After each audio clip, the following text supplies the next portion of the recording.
this is really what we've identified as fair and reasonable single owner operated cash flow. And here's a fair marketable offer for your business. The reason I asked that is I literally just before we jumped on this had a Zoom meeting between buyer and seller where we did that exact same thing. I'm helping them through the transaction, the buyers in this case. During due diligence, they discovered that there was some back pay owed to the employee. There were a couple other expenses that were not really factored in that should have been. There was one add back that was, everyone agreed that it was probably too aggressive and wouldn't be supported.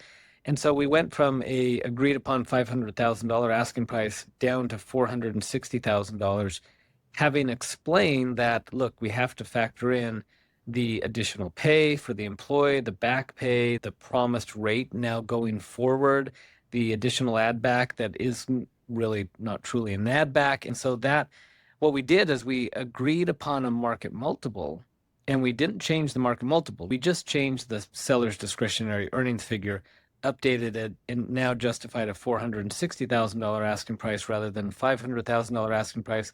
And so we simply went to the seller and said, here's our rationale, here's our justification. We agree upon the multiple, and you know what? They agreed. And so we updated everything, amended the purchase agreement, and have closing scheduled for the 15th of this month. And so doing those type of really good add backs can make sure that the buyers are walking into something where they're not overpaying for the business. That's a great real life example.